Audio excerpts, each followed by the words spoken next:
मैं डॉक्टर जवाहर राम, सहायक आचार्य दर्शन शास्त्र, राजकीय महाविद्यालय बाड़मेर। बीए फर्स्ट ईयर के जो विद्यार्थी हैं उनके लिए जो अभी ऑनलाइन क्लासेस शुरू की गई है कोविड-19 के कारण, तो हम सबसे पहले बीए फर्स्ट ईयर के जो फिलोसॉफी का जो क्लास है, फर्स्ट ईयर में 2 पेपर चलेंगे। एक तो भारतीय दर्शन और दूसरा पाश्चात्य दर्शन। तो हम आज भारतीय दर्शन के बारे में थोड़ा अध्ययन करेंगे, मतलब उसका इंट्रोडक्शन करेंगे। क्या है भारतीय दर्शन और क्या क्या उसकी विशेषताएं हैं, या फिर किस प्रकार क्या क्या हमारे है सिलेबस में, उसकी हम थोड़ी बहुत चर्चा भी करेंगे। वैसे अपन बात करते हैं दर्शन शास्त्र की, तो अपने जो सिलेबस में सबसे पहले जो सिलेबस की हम जब बात करते हैं तो भारतीय दर्शन में हमारे जो फर्स्ट चैप्टर में है वेद है, उपनिषद है। फर्स्ट चैप्टर मतलब पहले पेपर में वेद है, उपनिषद है, जैसे बहुदेववाद, एकादिदेववाद, एकेश्वर, अद्वैतवाद, ये सभी है। और इसके अलावा चारवाक दर्शन है, जैन दर्शन है, बौद्ध दर्शन है। इसके अलावा क्या नाम है, न्याय दर्शन है, वैशेषिक दर्शन है, सांख्य दर्शन है, योग दर्शन है, वेदांत दर्शन है। ये सभी हमारे दर्शन हैं। ये सभी फर्स्ट ईयर के जो फर्स्ट पेपर है भारतीय दर्शन, उसमें सभी है। अब हम नॉर्मल दर्शन है क्या, इसके बारे में आज थोड़ा अध्ययन करेंगे।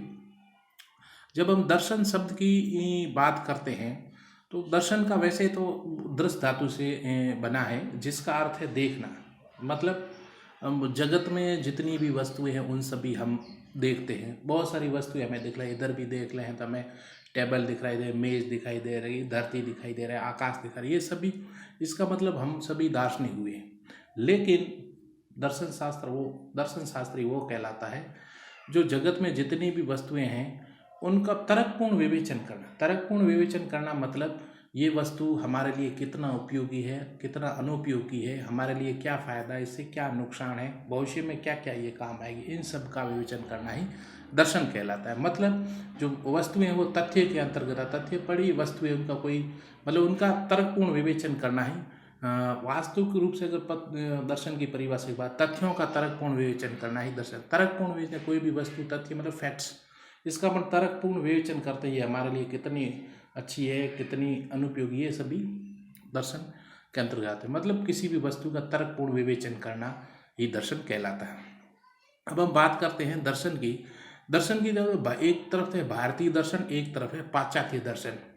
पाश्चात्य दर्शन, भारतीय दर्शन में मैंने पहले ही बता दिया है, वेद है, उपनिषद है, चारवाक दर्शन है, जैन दर्शन, बौद्ध दर्शन, न्याय दर्शन, वैशेषिक दर्शन, सांख्य दर्शन, योग दर्शन, मीमांसा है, अद्वैत वेदांत है। अब उधर पाश्चात्य दर्शन की बात करते हैं तो हम देखो सुकरात है, अरस्तु है, प्लेटो है, देकार्ते है, स्पिनोजा है, लाइबनिज है, लॉक, बर्कले, ह्यूम, ये सेकेंड ईयर के आपके पेपर में है, ठीक है ना। तो पाश्चात्य दर्शन में ये दार्शनिक है। और भारतीय दर्शन की हम बात करते हैं तो भारतीय दर्शन मतलब आध्यात्मिक संतुष्टि के लिए हम भारतीय दर्शन की पढ़ते हैं। आध्यात्मिक संतुष्टि, ईश्वर क्या है, ईश्वर हमारे लिए क्यों बना है, ये सभी, आत्मा क्या है, ये सभी हम आध्यात्मिक संतुष्टि के लिए पढ़ते हैं। और पाश्चात्य दर्शन क्यों और कैसे की व्याख्या करता है, उत्सुकता है, ईश्वर क्यों है, क्या है ये सभी, आत्मा क्या है, इस कारण वो भी आत्मा और ईश्वर के बारे में ही अध्ययन करता है। अब हम बात करते हैं भारतीय दर्शन की। भारतीय दर्शन को 2 भागों में डिवाइडेशन किया हुआ है, एक आस्तिक और नास्तिक। आस्तिक मतलब वेदानुकूल, जो वेदों को मानने वाले दार्शनिक है वो आस्तिक कहलाते हैं। और नास्तिक वो दर्शन है जो वेद विरोधी है। वेदों के मानने वाले जो दर्शन है वो षड दर्शन कहलाते हैं। षड दर्शन में 6 दर्शन है जो वेदों को मानते हैं। न्याय दर्शन, वैशेषिक दर्शन, सांख्य दर्शन, योग दर्शन, पूर्व मीमांसा और उत्तर मीमांसा, या उत्तर मीमांसा को वेदांत दर्शन भी कहते हैं। तो ये 6 दर्शन ऐसे हैं जो वेदों को मानने वाले, वेदानुकूल माने जाते हैं। आस्तिक दर्शन माने, कई बार प्रश्न आता है, छोटे वाले जो प्रश्न आते हैं उसमें आता है वेदानुकूल दर्शन कौन है, या वेदों को मानने वाले दर्शन कौन है, या षड दर्शन के नाम लिखिए, तो हमें लिखना है न्याय दर्शन, वैशेषिक दर्शन, सांख्य दर्शन, योग दर्शन, पूर्व मीमांसा और उत्तर मीमांसा यानी वेदांत। तो ये हो गए षड दर्शन, वेदानुकूल मतलब वेदों को मानने वाले। दूसरी तरफ है नास्तिक दर्शन, मतलब जो वेद विरोधी है, वेद जो भारतीय दर्शन में जो वेद है उन वेदों को नहीं मानने वाले वो वेद विरोधी दर्शन है। और वो दर्शन है 3 दर्शन जो वेदों के विरोधी है, वेदों को नहीं मानते हैं। पहला दर्शन है चारवाक दर्शन। चारवाक दर्शन ऐसा दर्शन है जो नास्तिक शिरोमणि, वो नास्तिक, सबसे नास्तिक वही है चारवाक दर्शन। ईश्वर आत्मा किसी भी वस्तु को नहीं मानता, ईश्वर और आत्मा जैसे ही प्रत्यक्ष के अलावा किसी को नहीं मानता, जो हमारे आंखों के सामने होता है उसी, क्योंकि चारवाक दर्शन कहता है ईश्वर हमें दिखलाई नहीं देता इसलिए ईश्वर का अस्तित्व नहीं है, और आत्मा हमें दिखलाई नहीं इसलिए आत्मा का अस्तित्व नहीं है। आगे कहता है शरीर ही आत्मा है, मतलब हमें शरीर दिखाई देता है इसलिए शरीर ही आत्मा है और आत्मा नाम की कोई चीज़ नहीं। ये चारवाक दर्शन कहता है, इसलिए इसको नास्तिक शिरोमणि भी कहा जाता है। चारवाक के अलावा जो नास्तिक दर्शन है, जैन दर्शन और बौद्ध दर्शन भी दोनों नास्तिक दर्शन है। तो इस प्रकार ये आस्तिक और नास्तिक का विभाजन हो गया। अब हम दर्शन शास्त्र की बात करें तो ये प्रमुख रूप से 3 शाखा, मतलब 3 ब्रांचें, इन 3 शाखाओं का विवेचन करता है।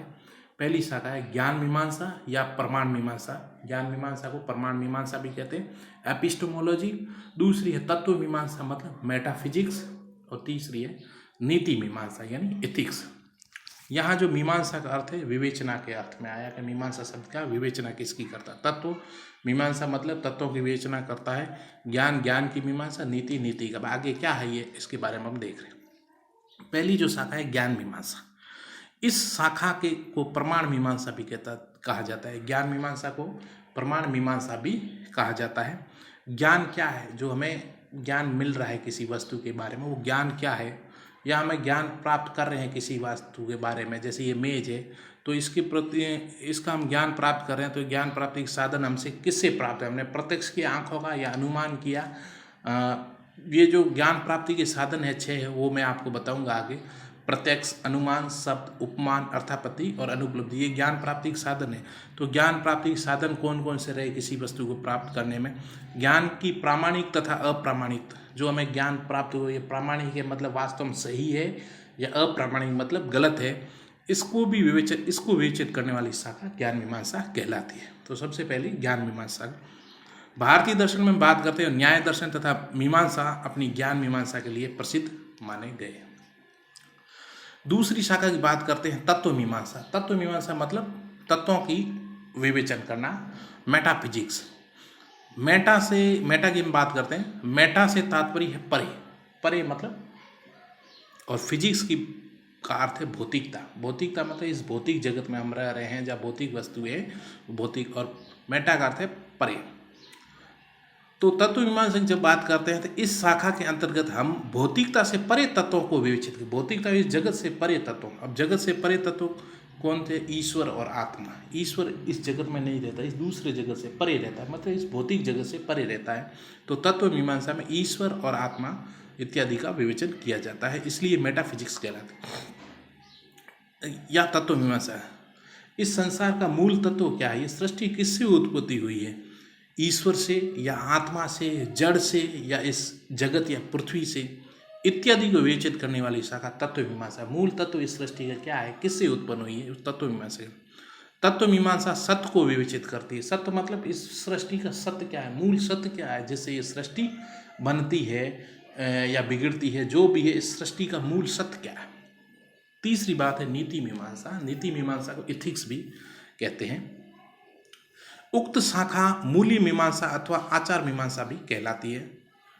बंधन क्या है, आदमी को बंधन किसका होता है, मोक्ष क्या है, मोक्ष प्राप्ति के उपाय क्या है, हमें मोक्ष क्या है, मोक्ष प्राप्ति के उपाय क्या है, हमारे लिए शुभ क्या है, कौन सी वस्तु हमारे लिए शुभ है, हमारे लिए कौन सी अशुभ है, उचित क्या है हमारे लिए, अनुचित क्या है, सभी को उक्त शाखा के अंतर्गत वर्णित किया जाता है। ये शाखा नीति मीमांसा कहलाते हैं। भारतीय दर्शन में जैन तथा बौद्ध दर्शन की नीति मीमांसा के लिए प्रसिद्ध हुआ। तो ये इस प्रकार कुल मिला के जो भारतीय दर्शन और दर्शन की जो पृष्ठभूमि है वो इसको हमने आज अध्ययन किया। मेरा पूरा विश्वास है कि ये चैप्टर जो शुरुआती चैप्टर आप अच्छी तरीके से नोट्स बना के इसको पढ़ेंगे। बहुत ही महत्वपूर्ण इसमें क्वेश्चन बनने वाले हैं, क्योंकि पेपर में कई बार आते हैं आस्तिक दर्शनों के नाम लिखिए, नास्तिक दर्शनों के नाम लिखिए, भारतीय दर्शन को कितनी शाखाओं में विभाजित किया है तो हमें बताना है। ज्ञान मीमांसा, तत्व मीमांसा और नीति मीमांसा में कई बार प्रश्न आता है ज्ञान मीमांसा में किसका अध्ययन किया जाता है, तत्व मीमांसा में किसका अध्ययन किया जाता, नीति मीमांसा में किसका अध्ययन किया जाता। तो ये इसको आप आराम से कर सको। धन्यवाद।